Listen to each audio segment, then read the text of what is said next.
Statement from President Joe Biden on completing the destruction of the U.S.'s chemical weapons stockpile. Oh. Well, that's nice.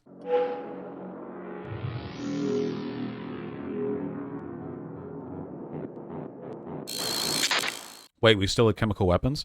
Yeah, they can take a while to dispose of.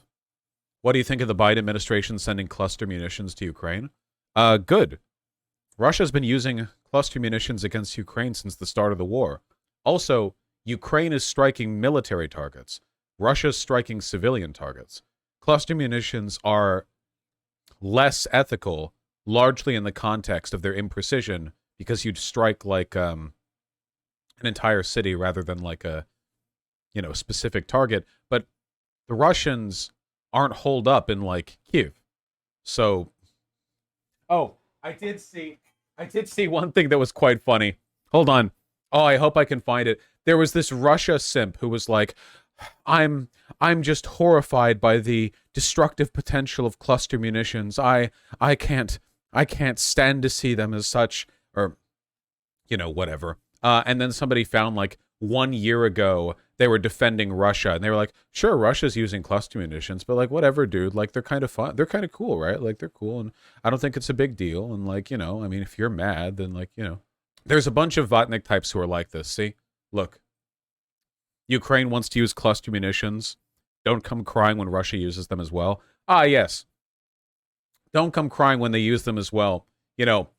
Hypothetically in the future. Like, if down the line they start using them because they weren't before. I want to find that tweet, man. Here it is. Cluster munitions are horrific. The shrapnel flies off, killing and injuring people indiscriminately. I condemn the use of it every time, and so did many when Russia was using it. Now that it's in the U.S., which has always used it, who will speak up? From February 22. All use of cluster bombs, and that's being used from the beginning, are non-precision, but it doesn't mean they're not collateral, nor does it constitute war crimes a priori. A weapon is not unlawful simply because its use may cause incidental or collateral casualties to civilians. So, like, yeah, right, I don't give a if Ukraine is using cluster weapons. They're using it in their own territory.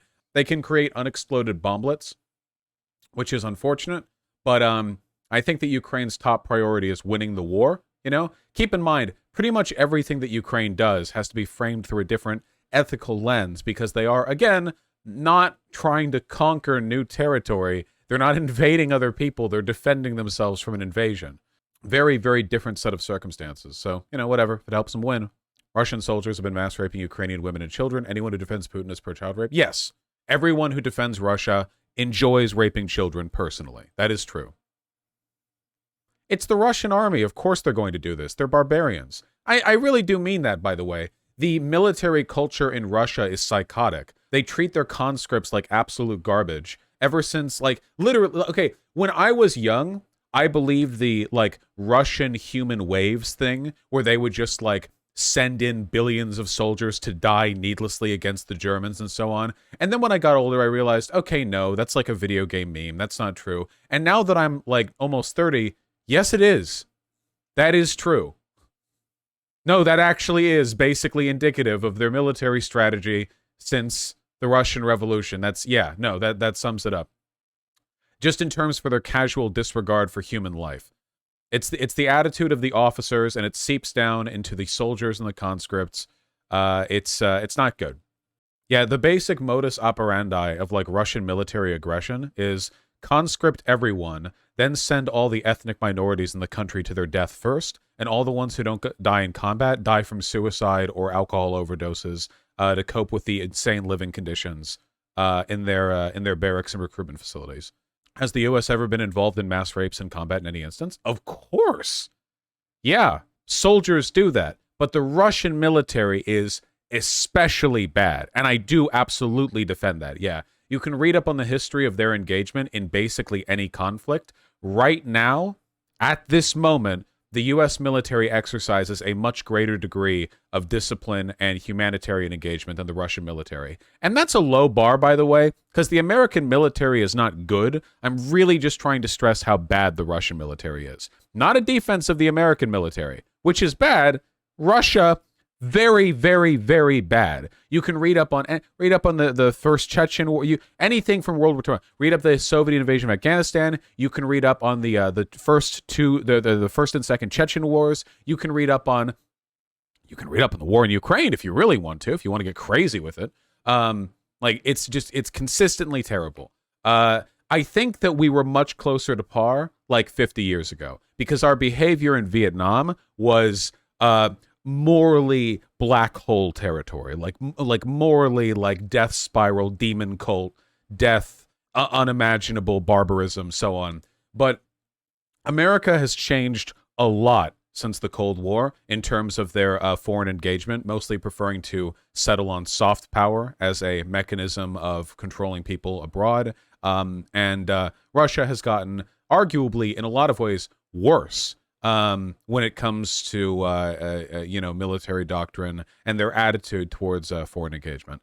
Largely because they don't have the economic power to use soft colonialism the way that we do, so they have to rely on like actual military strength. Former Wagner soldiers admit to throwing grenades at kids. He himself was raped and tortured by his commanders. Yeah, that tracks. No, it tracks, really. It's the Wagner group. The Wagner group is literally a Nazi mercenary militia that was primarily deployed to Africa so they could like shoot Muslims and rape like African women in villages that don't have running water or electricity. Like and that was like the fighting force in Ukraine. They recruited from prisons for their soldiers. Like, yeah, no, it's very, very bad. And this isn't like Russians are genetically evil or anything like that. It's just it's a snowball rolling down a hill. The socioeconomic momentum of Russian military doctrine has pushed the state of affairs towards a worse and worse position. It could be fixed. It doesn't have to be this way. There's nothing innate about this, but it is what it is, you know? Wasn't Iraq about as bad as Vietnam, considering how many died? No. Compared to Vietnam, Iraq was America putting on 17 layers of white gloves and tiptoeing across the desert. No. A lot of people who died in Iraq, the majority of people who died in Iraq, civilians, did so through consequences of sanctions and the economic devastation we left, which is still on us, by the way. That's still our fault. In terms of like direct engagement and behavior by the soldiers, no, it's incomparable. Vietnam was pretty bad. It's pretty bad. Not good. Bonus points: the American war in Afghanistan was nothing compared to the Russian one. Yeah, yeah. Russia and Afghanistan was like us in Vietnam. Look at this cool, low resolution, but whatever. Oh, here we go. Look at this cool population chart of Afghanistan. What's that? That dip in the 1980s. Yeah, buy the dip. Don't forget about the Korean War. The Korean War was also very... Okay, I want to be perfectly clear, all right?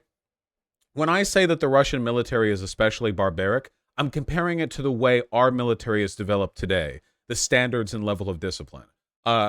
Definitely not like America broadly.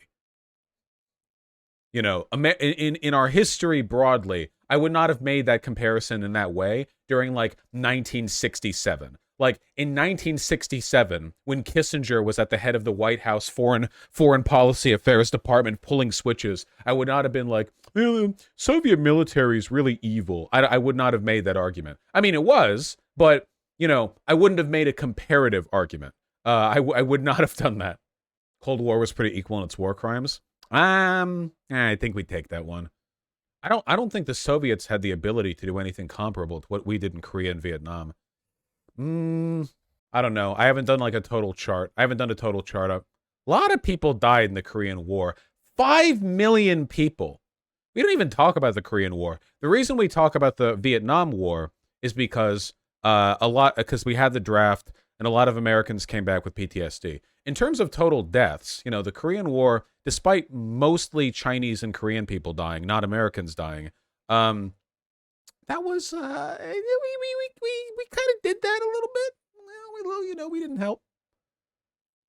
The Korean War only lasted 3 years. More than 1 million people a year. I mean, America didn't exactly start it. No. To be fair, the Korean War was not entirely on us, but I maintain that our insistence on what is it, containment doctrine? What was the term? What was the term to keep the communism spreading? Was it containment doctrine? Was that the term? That was it. That was the term. Yeah. Okay. Containment. The domino theory. Right. The domino theory. Our adherence to that, like, completely skewed the way in which we engage with the developing conflict in Korea. And I think that, like, we had the power to keep things from getting that bad. Like, in terms of preventing escalation and encouraging detente. But, like, that's so complicated, you know. I don't know. That is not something I've done, like, a full look into. I admit that. I see people still mad at you for saying we dabbed on North Korea. We did dab on North Korea. I didn't say it was good. I didn't say it was a morally good dab. Yeah, God, look at that. Keep in mind that this is just like Koreans. Like 30,000 Americans died. It was like nothing compared to this. In the tiny country of Korea, 2.5 million military deaths and 2 to 3 million civilian deaths. Like, compared to America or Russia or so many of these other massive countries, this is a small country and just oof. Yeah, like 1/5 of all North Koreans. Like an insane, like an unimaginable amount of suffering. Like literally beyond comprehension. The total amount of suffering caused by this was like Holocaust here, you know? It's just ungodly. Then the Russians and Chinese start the Korean War. Yeah, it's complicated. Okay, it's complicated. People argue over the specifics of, like, legitimate military engagement. You know, it's very complicated. We're not totally at fault. We definitely could have done better. North Korea invaded South Korea. It's pretty clear cut there. No, it's not. I mean, North Korea still invaded. No, guys. You can't containment doctrine your way into, like, oh, across the world, like, yeah, there's been, like, a proxy / civil war has happened. Let me dip my toes in, so 5 billion people died. Like, this is one of those things where it's like, it's not our fault the war happened, but we made it a lot worse. They weren't North and South Korea. No, they weren't North and South Korea at the time. You know what I mean. The relative political factions that would eventually, like, form into, like, if you need anything indicative of our attitude towards, like, the Korean conflict, we propped up a fascist military dictatorship in South Korea, which lasted until, like, the 1980s. We propped up so many fascist dictators. Yeah, 1987. Democracy in South Korea is only a little bit older than me. Yeah, I'm not saying North Korea is good, Thana. It's bad. I'm just saying we could have handled the Korean War a hell of a lot better. Yeah, but, like, how? Well, it's complicated. I have to assume there's a better outcome than millions dead. Like, and we didn't even get North Korea either. Like, we didn't even save the whole. I don't think staying out of it is necessarily the right answer. It's more complicated than that. But, like, our attitude towards this containment theory bullshit was so colonialist. I don't think we fully understood. Like, keep in mind that America was so America-brained that our strategy in Vietnam was nothing. We didn't have a strategy in Vietnam. Like, we literally committed a ton of soldiers and money to Vietnam with the plan of, like, go there. We didn't have a strategy, and then we stayed there for, like, a decade. We didn't think a lot of this shit out, you know? Nowadays, the American military is, like, relatively speaking, so efficient that I think it's hard to it's easy to forget how bad things were. You have to remember MacArthur was at full manifest destiny at this point. He basically lost his mind, bought into his own bullshit.